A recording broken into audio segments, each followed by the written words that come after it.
Você trabalha feito burro de carga, puxando com um sistema podre que é bancado com o seu suor.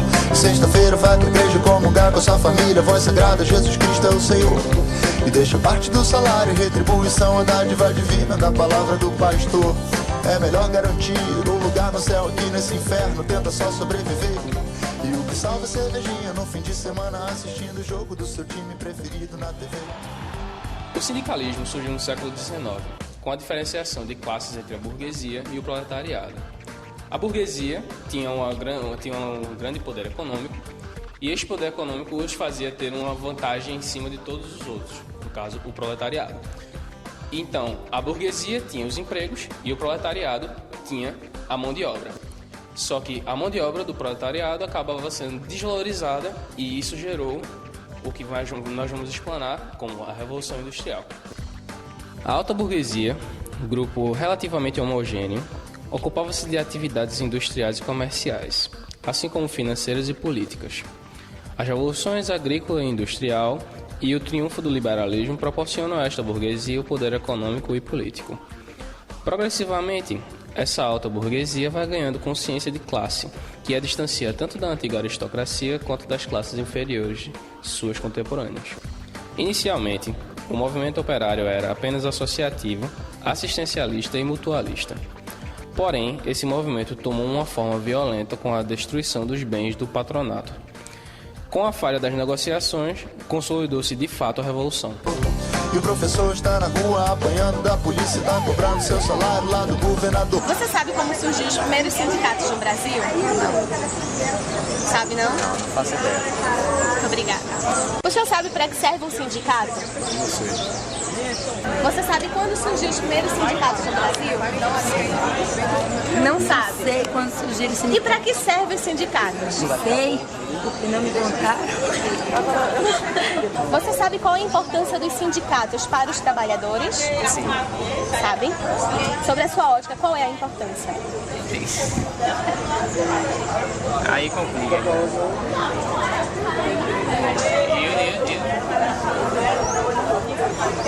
Bom, é uma classe que representa, né, os trabalhadores, que está ali para exercer a função de todo, ter um representante, né, na classe trabalhista. Você sabe quando surgiu os primeiros sindicatos no Brasil? Faço a mínima ideia, mas minha mãe trabalha em um, mas assim um ano, em que década, não faço não. E a importância dos sindicatos? Creio eu que eles têm uma importância enorme e relevância, né, pelo fato deles contribuírem e ajudarem, né, ao trabalho coletivo, tanto quanto individual, das classes que eles defendem. Então, você sabe como foi que surgiu os primeiros sindicatos no Brasil? O surgimento não, mas E a importância dos sindicatos? observa que ele luta pelos direitos dos trabalhadores. Como você pôde perceber, grande parte dos entrevistados não sabia responder como surgiu o sindicalismo no Brasil. Falamos tanto sobre direitos dos trabalhadores, mas desconhecemos como esses direitos foram criados e quem foram os responsáveis por esses avanços. Acompanhe agora. O primeiro grande passo do movimento operário no Brasil se deu com a vinda dos primeiros europeus no final do século XIX, início do século XX. Eles desenvolveram a metodologia sindical organizada e essa organização voluntária tinha como único interesse o coletivo. A vida dos trabalhadores no Brasil eram muito difíceis. Nessa época, não existiam leis trabalhistas e as jornadas de trabalho podiam chegar a 17 horas diárias. Homens, mulheres, jovens, idosos e crianças trabalhavam sem qualquer distinção. Os salários eram baixos e as punições aos trabalhadores se davam sempre através das reduções dos salários. A primeira paralisação do trabalho no Brasil ocorreu em 1858, onde os trabalhadores das gráficas de 3 jornais do Rio de Janeiro paralisaram as atividades durante uma semana, por causa das injustiças patronais e por melhores salários. Em janeiro de 1907, foi publicado o decreto de número 1637, que permitiu a todas as classes trabalhadoras a formação sindical. Mas engana-se quem pensou que as coisas foram fáceis. Os líderes sindicais e todos os que reivindicavam melhores condições eram perseguidos tanto pelo governo quanto pelos empregadores. Em abril de 1906, ocorreu no Rio de Janeiro o primeiro Congresso Operário Brasileiro, com a presença de vários sindicalistas. Nascia assim a Confederação Operária Brasileira, a primeira entidade operária nacional. Mas a hostilidade dos empregadores e do governo foi tão grande que no ano seguinte, em 1907, foram expulsos do país 132 sindicalistas. A repressão era total sobre os trabalhadores. Mas só então, na era Vargas, que começaram-se a pensar em leis trabalhistas. Em 1930, Getúlio Vargas assume o poder. Em 31, ele cria o Ministério do Trabalho e a legalização dos sindicatos urbanos. Ainda na época Vargas, mais precisamente em 1943, foi criada a Consolidação das Leis do Trabalho, a CLT, onde estão presentes, entre os vários artigos, textos de leis que falam sobre: todo cidadão tem direito a um trabalho digno, a uma jornada máxima de 8 horas de trabalho por dia, a exercer a sua profissão com segurança. Trabalhos iguais devem ser remunerados com o mesmo salário, sem discriminação de raça ou de gênero. A maternidade deve ser protegida. O trabalho infantil eliminado. O desemprego e o trabalho forçado combatidos. A liberdade de expressão e de associação é condição indispensável ao progresso. Todo planejamento econômico deve ter um fim social. A miséria e as condições desumanas de trabalho, onde quer que existam, constituem um perigo para a prosperidade de todos. Os sindicatos passaram a ser reconhecidos como uma organização que representava os trabalhadores, e qualquer negociação salarial só poderia ser feita pelos sindicatos. E por isso, só quem poderia tirar férias eram aqueles trabalhadores sindicalizados.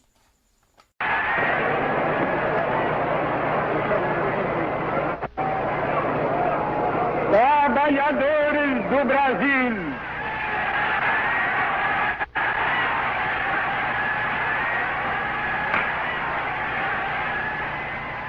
depois de quase 6 de afastamento, durante os quais nunca me saíram do pensamento a imagem e a lembrança do grato e longo convívio que mantive convosco, eis-me outra vez aqui ao vosso lado para falar com a familiaridade amiga de outros tempos.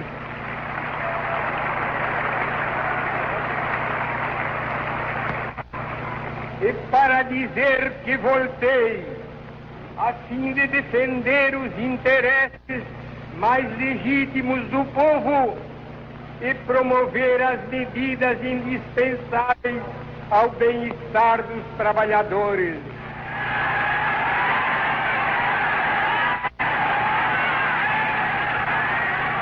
Esta festa de 1º de maio tem para mim e para vós uma expressão simbólica.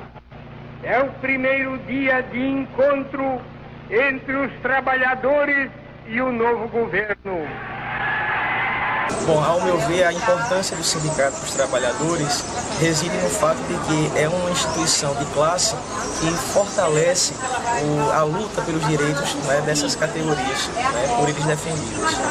Mas apesar de todas as leis trabalhistas e de todos os avanços, a vida dos trabalhadores continuavam difíceis. As reivindicações eram sempre combatidas com violência. Afinal, nessa época, os sindicatos continuavam sob a tutela do governo, mas toda essa hostilidade não intimidavam os sindicalistas. Eu sei que eu queria salário melhor e revolução também. Porque o governo era aliado dos empresários. Ele dava guarita, proteção, segurança. E para os trabalhadores, porrada, prisão.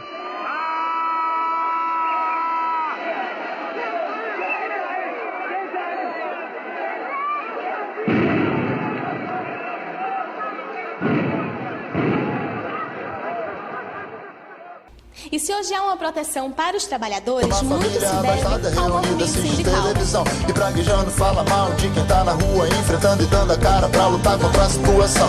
A Organização Internacional do Trabalho foi criada em 1919 como parte do Tratado de Versalhes, que pôs fim à Primeira Guerra Mundial, defendendo a tese de que a mesma está relacionada com o conceito de justiça social. A OIT é responsável pela formulação e pela aplicação das normas internacionais do trabalho, convenção e recomendações, desempenhando um papel importante na definição das legislações trabalhistas e na elaboração de políticas sociais, econômicas e trabalhistas. Durante boa parte do século XX, o Brasil está entre os membros fundadores da OIT e participa da Conferência Internacional desde a sua primeira reunião. Em 1998, a Conferência Internacional do Trabalho, em sua 80ª sessão, adota a Declaração dos Direitos e Princípios Fundamentais no Trabalho, definidos como o respeito à liberdade sindical, de associação, o reconhecimento efetivo do direito de negociação coletiva, a eliminação de todas as formas de trabalho forçado ou obrigatório, efetiva abolição do trabalho infantil e a eliminação da discriminação em matéria do emprego e ocupação. A declaração associa a esses 4 direitos e princípios 8 convenções, que passam a ser definidas como fundamentais. Estabelece que todos os Estados-membros da OIT, pelo simples fato de sê-lo e de terem aderido à sua Constituição, são obrigados a respeitar esses direitos e princípios, havendo ou não ratificado as convenções a eles correspondentes. O fura-fila que entrou na sua frente conseguiu ser atendido muito antes de você. A OIT vem mantendo representação no Brasil desde a década de 1950, intentando com atividades e programas alcançar os objetivos que vem implementando ao longo da sua história. Além da promoção permanente das normas internacionais do trabalho, do emprego, da melhoria das condições de trabalho, oportunizando a todos um trabalho digno e da ampliação da proteção social, gerando assim uma sociedade mais igualitária. Qual a importância da OIT para o Brasil? Bem, a Organização Internacional do Trabalho, a OIT, é importante para o Brasil. Aliás, o governo brasileiro, com os acordos internacionais feitos, ganha não só pela democratização que efetivamente traz para os indivíduos, como também a sua amostra internacional. Por quê? Porque vigora que realmente o trabalho que é feito, que é realizado no Brasil, ou que o Brasil protege, é aquele trabalho onde se valoriza o ser humano, respeitando o seu descanso, condições de trabalho, salubridade e outras, proteção ao trabalho do menor, proteção ao respeito à mulher, ao descanso da mulher e todas essas prerrogativas que já internamente o Brasil adota, a Organização Internacional também ratifica todos esses princípios que internamente o Brasil já concretamente já o faz. Atualmente, a OIT do Brasil, ela se caracteriza pelo apoio ao esforço nacional de promoção ao trabalho decente. Mas o que é o trabalho decente? O trabalho decente seria aquele que seria feito dentro das atribuições que uma pessoa normalmente faria da vida. O trabalho decente é aquele que respeita o princípio da dignidade da pessoa humana, nos mais diversos aspectos, inicialmente sob o ponto de vista da própria salubridade, no ambiente de trabalho. O trabalho decente é aquele que, respeita o trabalhador, não tem visão de só sugar, tem que dar as condições necessárias para que ele trabalhe e realmente produza com satisfação, porque nem sempre o salário, nem sempre o salário diz realmente o que o trabalhador merece. Tem salário, condições, lazer, respeitar ele como pessoa. É aquele que garante as condições mínimas de igualdade, de dignidade do empregado, que respeita as especificidades do trabalhador, que reconhece a necessidade de se proporcionar as condições mínimas e dignas para que o trabalho possa ser desenvolvido com competência e com satisfação, porque acima de tudo acho que a decência do trabalho tem a ver com a satisfação, tanto por parte de quem trabalha como por parte daquele que vai receber o resultado daquele trabalho. Por conta disso, ela tem atuado em áreas importantes como o combate do trabalho forçado, o combate ao trabalho infantil e ao tráfico de pessoas para fins de exploração sexual e comercial, investindo também na promoção da igualdade de oportunidades e tratamento de gênero e raça no trabalho e a promoção de trabalho decente para os jovens. O Brasil lançou a Agenda Nacional de Trabalho Decente, ANTD, em 2003, em atenção ao memorando de entendimento para a promoção de uma agenda de trabalho decente no país, assinado pelo presidente na época, Luiz Inácio Lula da Silva, e pelo diretor-geral da OIT, Juan Somavia. A agenda define 3 prioridades: a geração de mais e melhores empregos, com a igualdade de oportunidade de tratamento, a erradicação do trabalho escravo e eliminação do trabalho infantil, em especial as suas piores formas, e o fortalecimento dos atores tripartites e o diálogo social com instrumento de governabilidade democrática. Em relação ao terceiro ponto, é fundamental que o governo, empregados e empresários estejam em condições de igualdade para que as resoluções ali tomadas não prejudiquem nenhum segmento. As organizações de empregadores e trabalhadores devem ser consultadas permanentemente durante o processo de implementação da agenda. Sogra dele há semanas na espera, vai pensando que já era, não consegue um leito num hospital. A Organização Internacional do Trabalho, OIT, tem como finalidade a justiça social relacionada às questões trabalhistas. Hoje, tem o papel de mobilizar seus meios de ação, normativas, técnicas e de investigação nos âmbitos de sua competência, particularmente no âmbito do emprego, a fim de promover boas condições de trabalho e formação profissional para impulsionar o desenvolvimento econômico e social.